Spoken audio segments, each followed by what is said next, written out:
favorites being work hard, play hard. And he learned that early.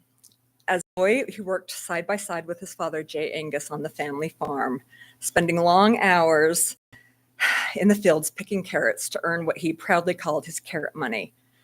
And it was his first real taste of earning something through grit and hard work, and it became a lesson that shaped the rest of his life.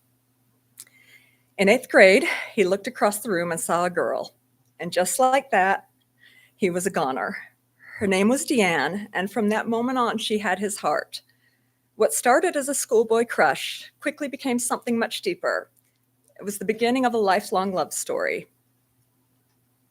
After graduating from high school, my dad headed to Utah State University, where he joined Sigma Nu fraternity and served as treasurer. It was a role he took seriously, even if some of his extracurriculars were a little less official. And depending on who you ask, he may or may not have participated in an all-night beer run that spanned Logan to Jackson to Kammerer and back again to Logan, just in time to keep the party going. So what can I say?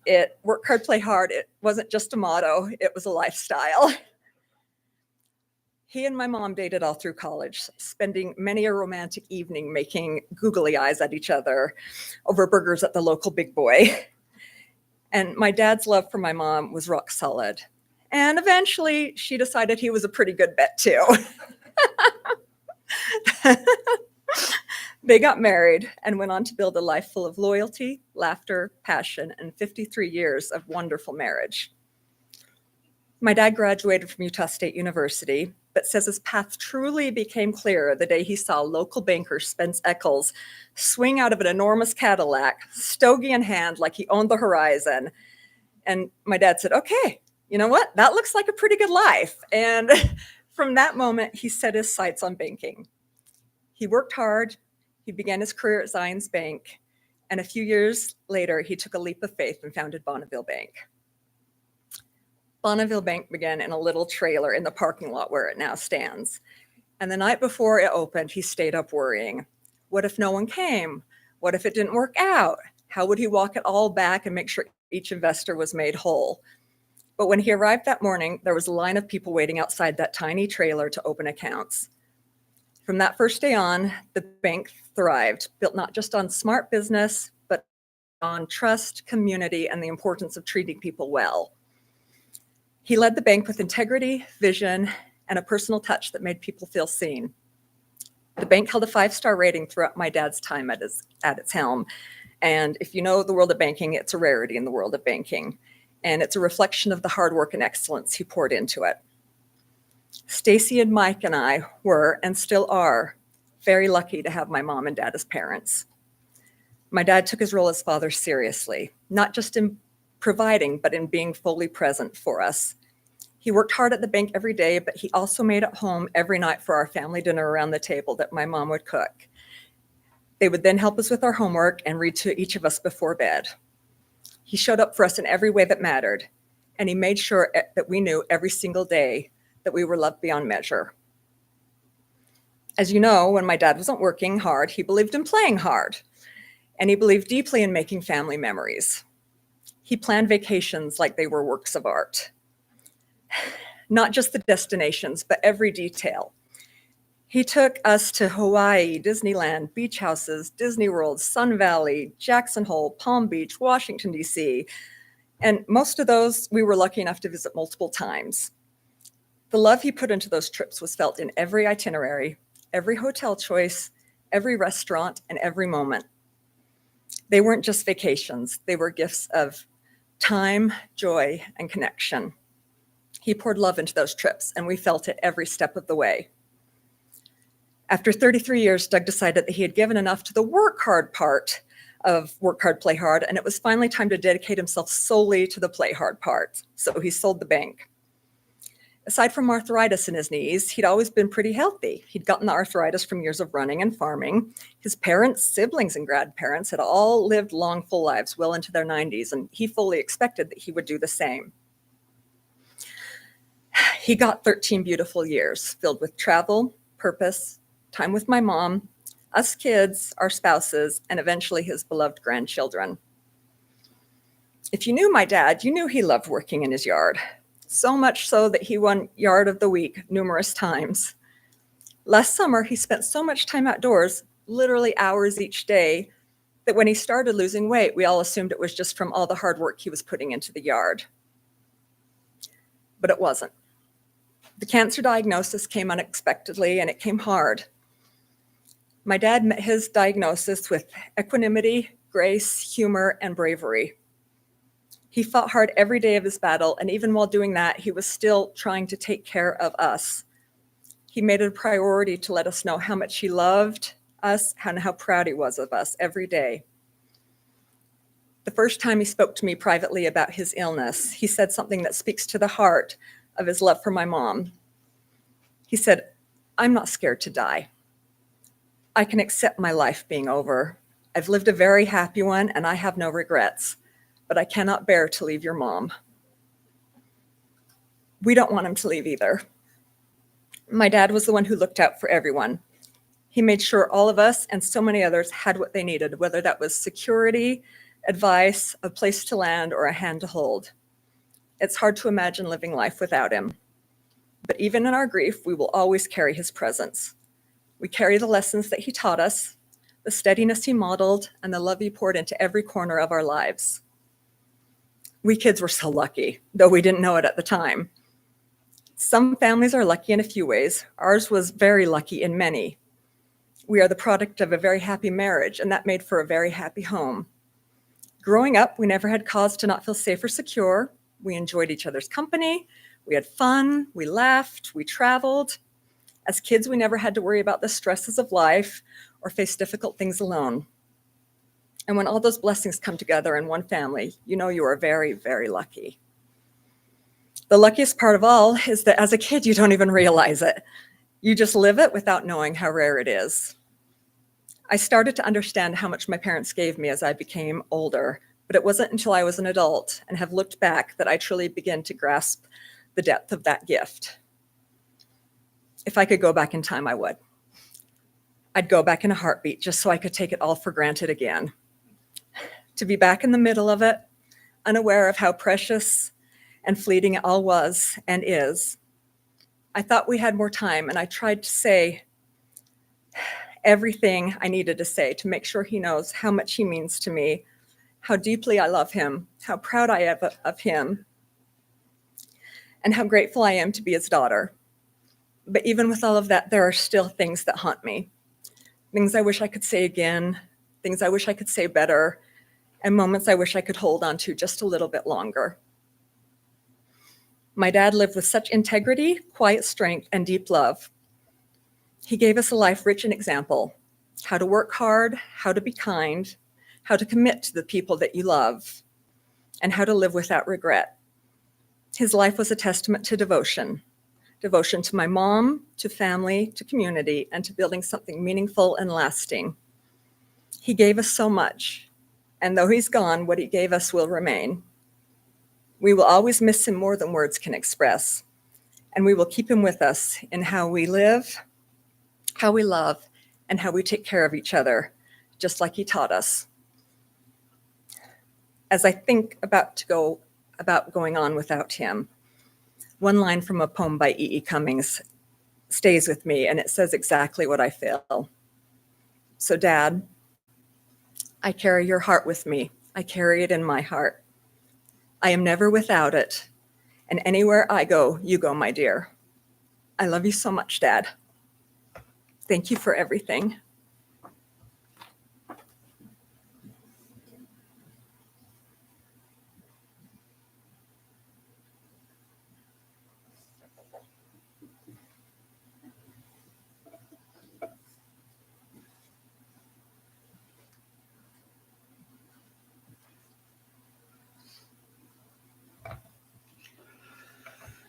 Oh, Doug.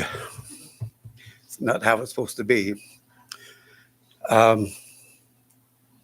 It's a great honor to stand before you today and to talk about my good friend, Doug Christensen. To start out with, I'd like to share how Doug and I first met. At the beginning of our sophomore year in high school, they were having elections for student council and I was nominated to be sophomore class president. I was running against a person by the name of Doug Christensen. I wasn't familiar with that guy from Salem, so I thought, I should get to know him. I went to him, introduced myself, and we had a long visit. I thought, wow, I really like this guy. We became fast friends, and I'm not positive, but I think I could have voted for him for class president. We had a lot of things in common. Cars, girls, and rotting down Main Street. Some of you might not understand what rotting Main Street means, so let me explain. It's riding in your car with the windows down, the radio blasting, driving down Main Street to see all of your friends because they were doing the same thing. We would honk and wave at them. And then at the end of Main Street, you make a U-turn and do it all over again. It was a lot of fun. One night, Doug came to my house in his dad's Pontiac, and he said, "Let's go for a ride." And he was upset that the girl he had asked on a date that night had stood him up. And so he just wanted to drive. So we went down on Main Street, and of course, we went from one end to the other. And we talked about a lot of different things. And after a while, he had forgotten about his failed date. When we got home, I asked him, "Oh, so Doug, how far have we driven tonight?" And he looks and he goes, "We went 103 miles. And we never left Main Street."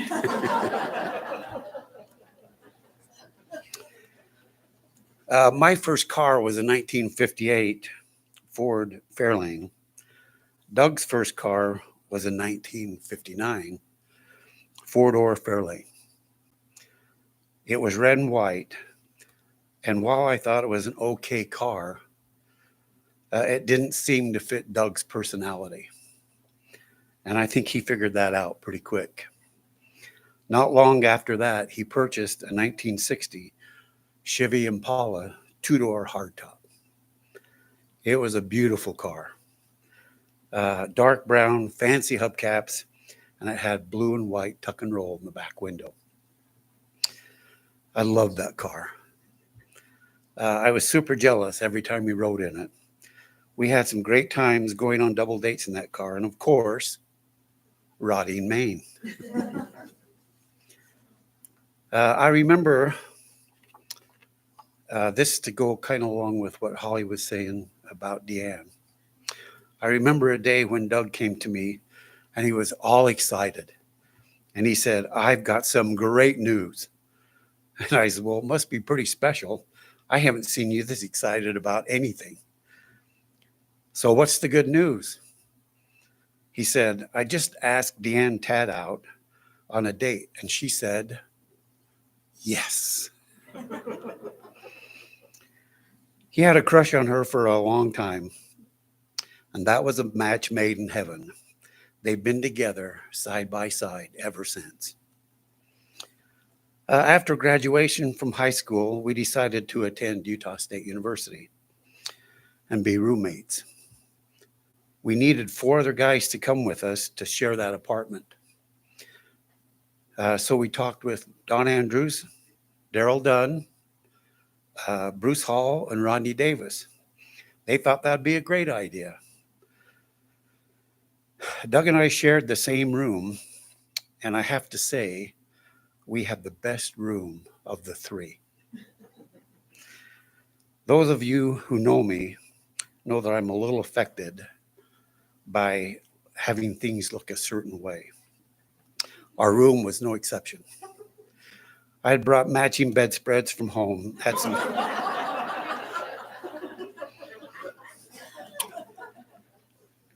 I had some cool things to hang on the wall. I'd actually We don't have any offers of the law here, do we? I had taken a borrowed a stop sign and a yield sign that we put up on the wall. So it was it was a fun room. Doug would tease me about my obsessions, but I think actually he learned a few things from me over the years. In our apartment, we decided to share duties like cooking, cleaning, vacuuming, and the like. And Doug and I drew cooking and doing dishes for the first week we were there. I told him, hey, I can cook if you wanted to do the dishes and clean up the kitchen. He said, oh yeah, I'm good at cleaning. So off to the store we went. We bought some groceries, come back. I cooked dinner that night, which everyone wolfed down, and then it came to cleanup. Doug looked at the kitchen and said, Godfrey, did you have to use every pan and dish in the kitchen? I've never lived that down. For the last 50 plus years, he's never let me forget about that. And he shared that story with almost everyone we know. I think the last time we went out for dinner together, he brought it up once again. That's a pretty funny story, so I like to share that one. That summer, before he went to school, Doug purchased a new car. It was a 1967 Plymouth Satellite. Did I mention he loves cars? And he asked me if I would help him unload it because Deanne was also attending Utah State University, and he was helping her move into her new dorm. So I met up with him at her new place. I looked in the car, and it was jammed with more clothes than you could ever imagine. He had a rod that spanned the back seat from window to window, and it was filled with every kind of apparel that you could imagine. So, of course, I commented on that. He said, oh, wait till you open the trunk. So he popped it open, and it was filled to the brim with boxes and boxes of shoes.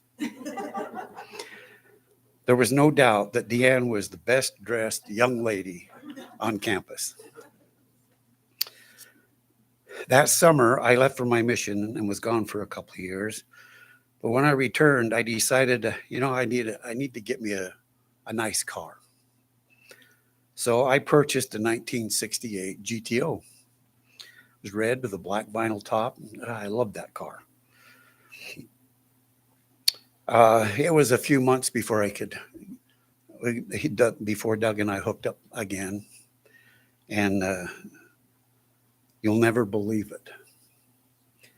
He had a 1969 GTO. Did I mention he loves cars? Yes, you mentioned that 3 times. Oh, there's more. We had a lot of fun in those cars, racing them, washing and waxing them, and just driving them around. Over the years, we've done some fun things. One year, for my birthday, Doug asked me if Barb and I would like to go to Park City and stay with them in their timeshare condo. So, of course, off to Park City we go. We pulled up in front of the condo, unloaded our bags, and as we walked in, he stopped and looked around and said, wow, this is a really nice place. It's the first time I've ever seen it. He was always full of all kinds of surprises. Over the years, I've owned a few different motorcycles, and I think that sparked an idea with Doug in Doug's head. So in 1980, we thought it'd be a great idea to purchase identical motorcycles, which we did. We rode around Utah County quite a bit and some other spots that weren't too far away. And one day I asked him, would you like to go on an adventure through Colorado on our motorcycles? And he said, sure. So off we went on our adventure. On our first stop for gas, he started complaining just a little bit about his rear end hurting. Well, needless to say, 3 days later, after riding through some amazing scenery, staying in different places, and upon arriving back home, he said, you know, I don't think my rear end was meant to ride a motorcycle. So he sold it not too long after that. We've enjoyed Doug and Deanne's friendship for many, many years. It was always fun to get together and talk about our families. We had kids that were the same age, and so we had that in common, and so we'd talk about our families a lot. Doug would light up with pride when he would share stories about his kids. Holly, Stacy, and Mike.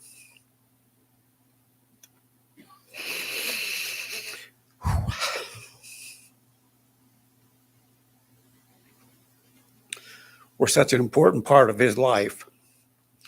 He was proud of everything they did. When Stacy and Charlie made Deanne and Doug grandparents, they were overjoyed. They would talk about Lucy and tell us all the things that she could do. Lucille, I'm sorry.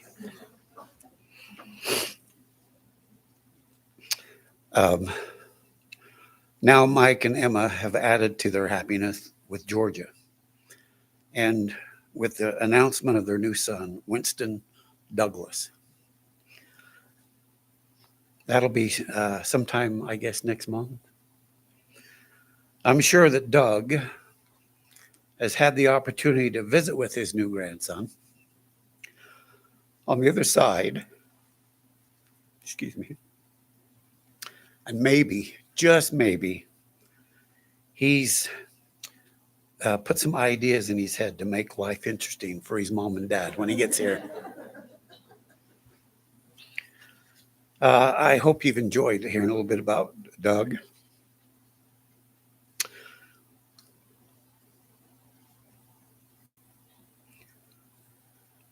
I know preparing this talk has brought back a flood of memories of the friendship that we've had for so many years. And it's meant an awful lot to me. In closing, I would just like to say, Doug was a very loving husband, a very proud dad, a very caring grandpa, a very successful businessman, and most important to me, a very wonderful friend. I love you, man.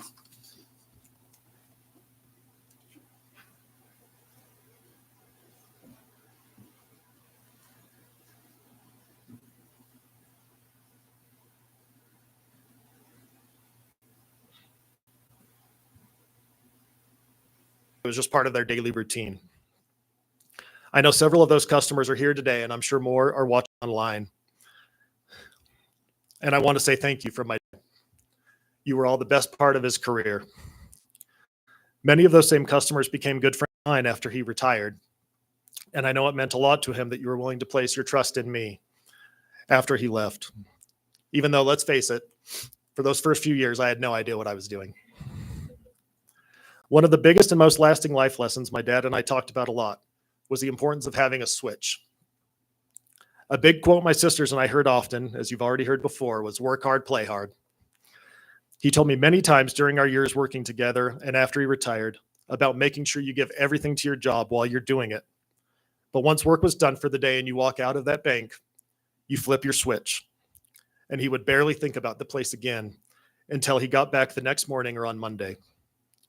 Once his switch was flipped, all his attention was on his family or his hobbies, like taking care of his yard, his cars, or figuring out our next vacation spot.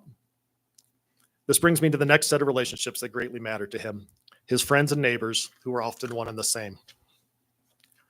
Since my dad grew up in Salem and has spent almost his entire adult life in Spanish Fork, he's developed a large number of close friendships, many dating back to childhood, like Larry. Another source of many of these friendships have been his neighbors. As someone who always thought I knew pretty much everything there was to know about my dad, one of the best surprises since he passed away was hearing from so many neighbors about all sorts of random acts of kindness that my dad would do that I had no idea about. Whether it was helping them with their lawn care or clearing snow and they were unable to do it themselves, sometimes for years at a time, or even just taking out their garbage can. He would just do these things and never tell a soul about them. My dad took a lot of pride in not just his own yard, but in the neighborhood that he and my mom lived in their whole marriage. Most of the parents that I grew up knowing well most of the neighbors that I grew up knowing well aren't around anymore. But the families that have since moved in have built new and even stronger relationships with my family, and several are even involved in today's services, and I thank all of you as well. My dad was my biggest supporter and teacher. He showed me through example how to work hard, play hard. He taught me that in his opinion, the single biggest determinant of whether you are a good person or not in life is not what church callings you may have had or how successful you are, but is in the care and respect you have for the people around you, and if you treat them the way that you want to be treated. He taught me to, as his childhood hero Davy Crockett would say, make sure you're right, then go ahead. And to be present when you're with your loved ones rather than being distracted by a phone or something else. And to be there when it really counts. While I wish we could have had more time, I feel lucky I got to have him as my best friend and mentor for the past 41 years. He welcomed Emma into our family like she was one of his own and was an awesome Grandpa Doug to Georgia. And was so excited that Emma and I are having a son next month. I can honestly say without a doubt that if I'm a good dad myself, and I think I do okay, that it's entirely because of the example he and my mom set for me all these years. And lastly, and most importantly in my dad's life, was his relationship with my mom. My dad has loved her since he first saw her across the classroom in 8th grade seminary. They dated through high school and college at Utah State. Then they got married and enjoyed almost 53 years together in a true partnership of equals. Similar to parenting, I learned how to be a husband from my dad. Emma has told me several times that she knew I had the potential to be a good husband and father early on when we started dating, not because of anything I said or did, but simply for seeing how my dad did it and knowing that that's the experience that I grew up with.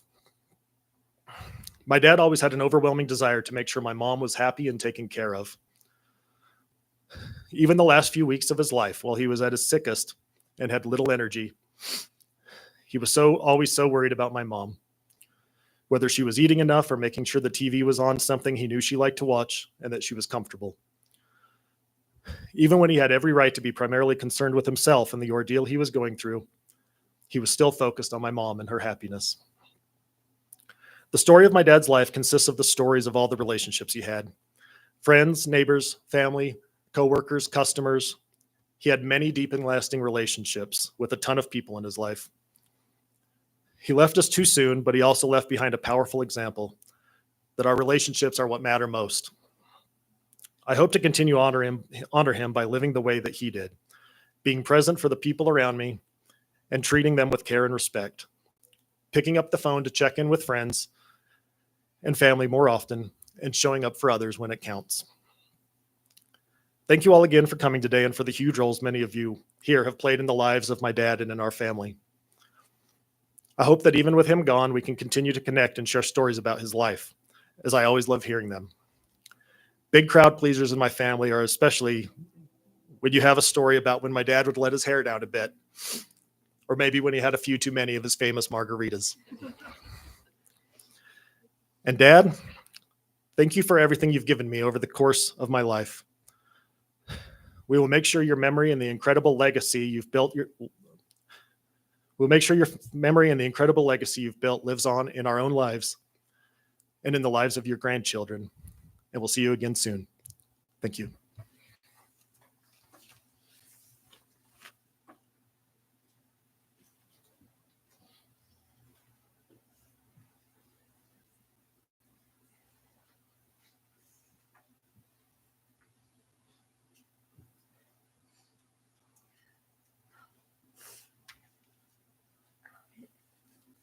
truly amazing to look out, see all the people here who knew and loved Doug as much as I did.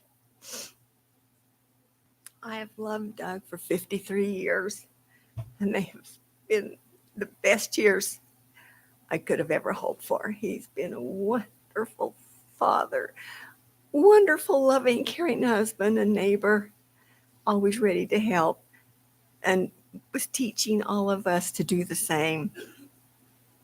So I just wanted to take one quick moment just to say verbally in front of everybody how much I loved him. I've loved him, like I said, for 53 years, and I will continue to love him forever and ever and ever.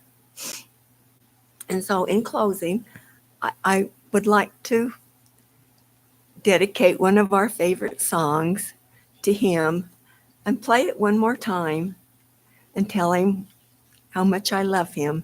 And every time I hear that song and every time I open my eyes in the morning, I'm going to think of him and be so grateful for his love and care to me and our family. So if you don't mind, Doug, I love you so much. And I'm going to play our song the last time. Thank you for the wonderful life you've given me and our family. And I know there's many things that they have learned. I watched them and that they have learned by following your example. So enjoy our song, Doug. It means a lot to both of us.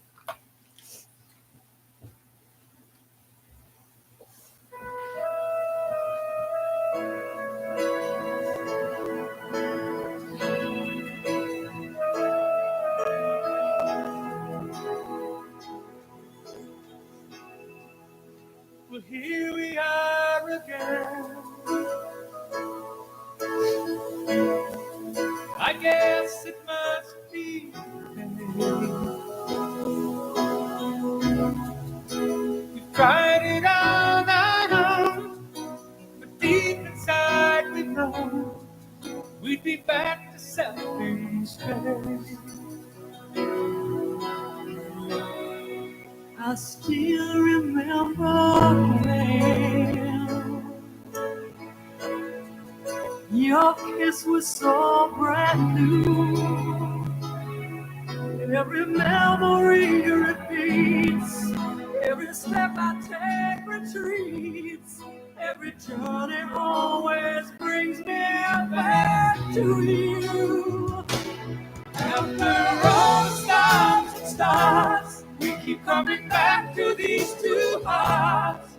Two angels who've been rescued from the fall.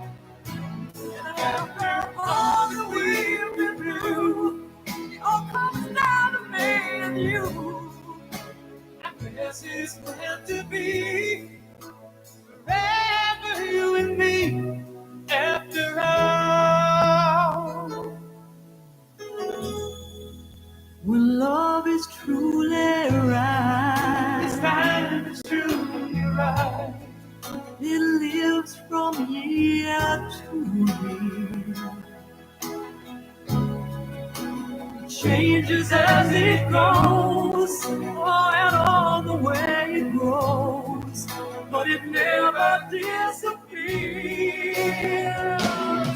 After all the stars and stars, we keep coming back to these two hearts. Two angels who've been rescued from the fall. And after all that we've been through, it all comes down to me and you. And this is meant to be forever, you and me. After all, so it's just been on my time. No, I needed you for. After all, what else is living for? Oh, after all the stars and stars, we keep coming back to these two hearts. Two angels who've been rescued from the fall. And after all that we've been through, it all comes down to me and you.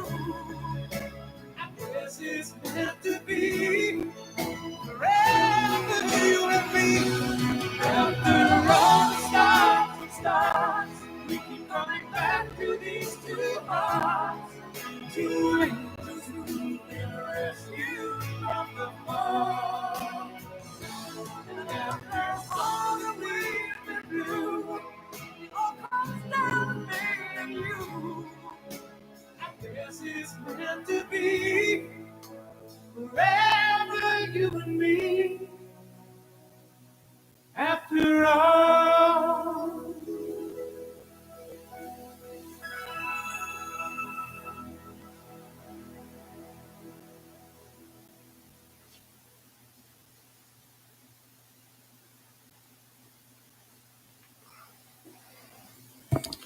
Thank you, and thanks to Stacy and Mike and Deanne. This is an honor and privilege for me to be able to help the Christensen family, so thank you. I was raised by the Christensen family in my younger years. Spent many hours, days, weekends there. Helped raise me to become the person that I am. I'm not sure if they want to take credit for that or not, but I owe a lot to Doug and Deanne and Holly, Stacy, and known as the younger brother's annoying little friend. So, and especially Mike. Doug and Deanne were always welcoming and loving to me, and I'm forever grateful for them. So thank you so much. We'll go ahead and conclude today's services with a benediction. It'll be given by Emma Christensen.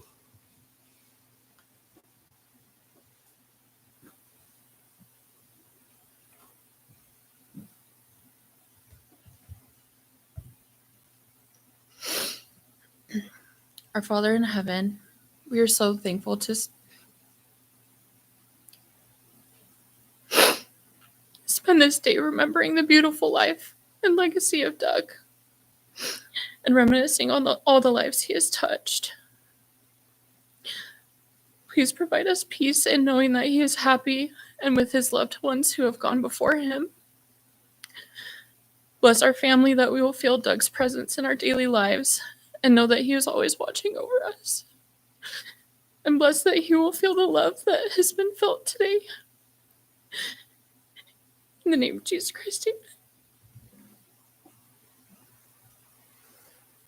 Thank you, Emma. Today's pallbearers will be Michael Christensen, Charles Howarth, Derek Mose, Don Andrews, Connor Mattinson, and Matt Rose. Honorary pallbearers are Lucille Deanne Howarth, Georgia Johanna Christensen, and Winston Douglas Christensen. Would like to excuse the pallbearers, if they would, just to go to the front area to the doors there. We'll use your assistance, and would like the congregation to please arise.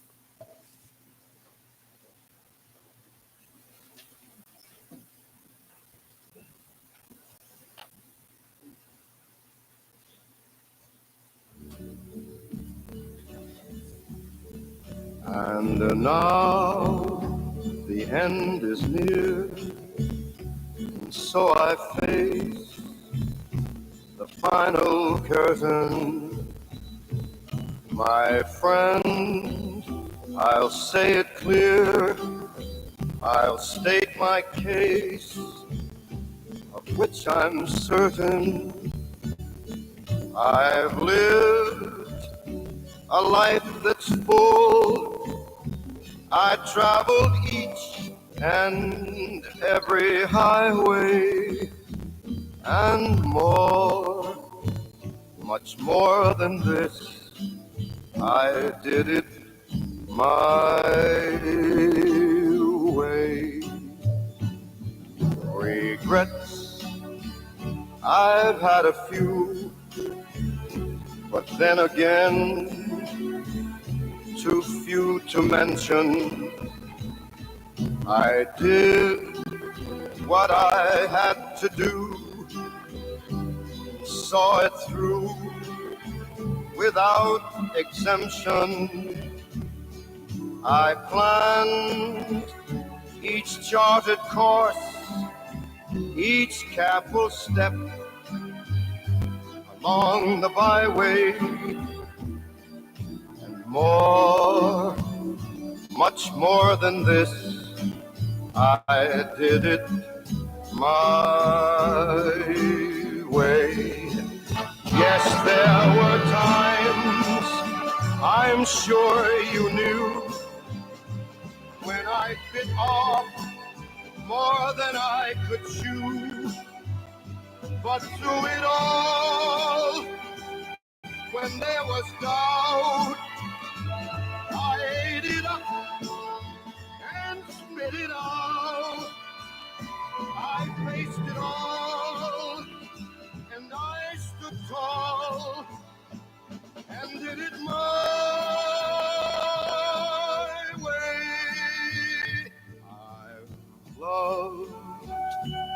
laughed and cried.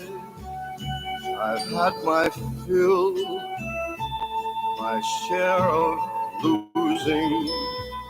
And now, as tears subside, I find it all so amusing to think I did all that. And may I say, not in a shy way, oh no, not me. I did it my way. For what is a man? What has he got? If not himself, then he has not to say the things he truly feels, and not the words of one who kneels. The record shows I took the blows and did it